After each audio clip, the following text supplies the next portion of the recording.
Assalamualaikum warahmatullahi wabarakatuh. Assalamualaikum warahmatullahi wabarakatuh. My name is Asep Jumadililwe. I'm from PBI 7D. My name is 17322111138. And this video will be dedicated for praktek ahlian 2. And today I will talk a materi about narrative text.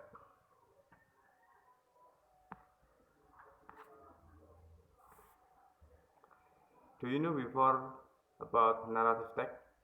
Have you ever heard a story from your parent or your teacher maybe?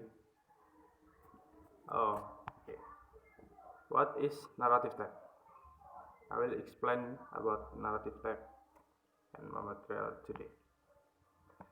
Narrative text is a type of text to tell story, a fictional story designed to entertain the reader.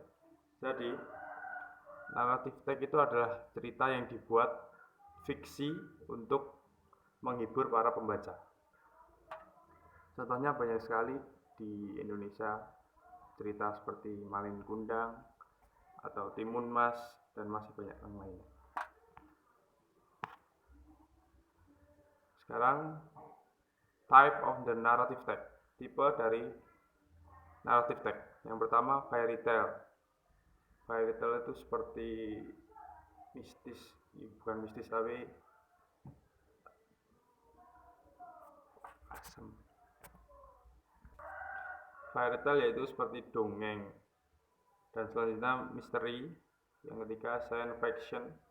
Science fiction itu seperti yang di luar negeri, Avengers seperti itu. Dan horror. Dan yang selanjutnya myth and legend. Di Indonesia banyak sekali yang type dari myth and legend.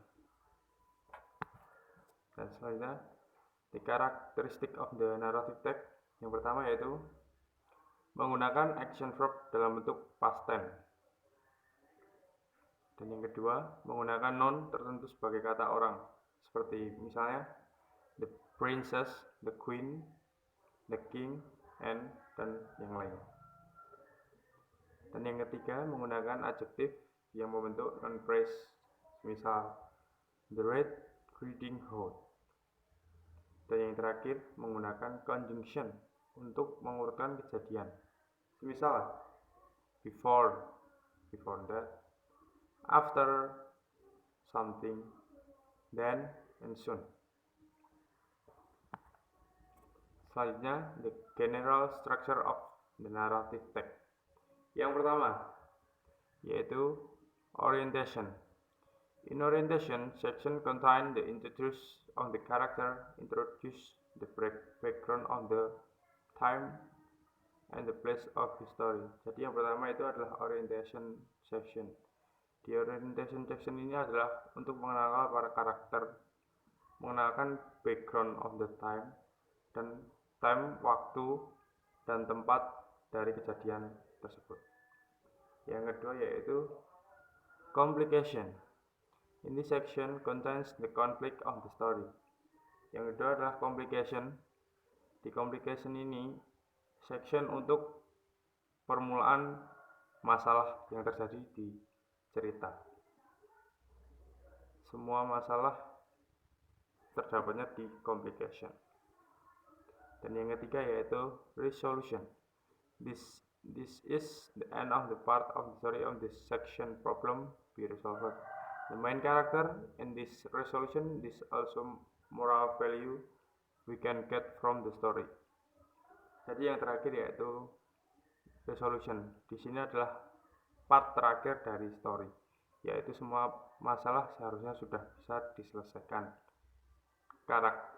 oleh karakter, dan resolution ini harusnya terdapat moral value yang kita dapat dari story. And the example of the narrative text I will give for you is Timun Mas. And I have a assessment for you to analysis the story of the Timun Mas, which the orientation, which the complication, and the resolution, and kamu harus menentukan type dari cerita Timun Mas tersebut, siapa tokoh utamanya dan siapa musuh atau villain in the narrative text tersebut. And that's all my material today about narrative text. If you have any question, please comment in the section video. Thank you. Wassalamualaikum warahmatullahi wabarakatuh. Stay at home.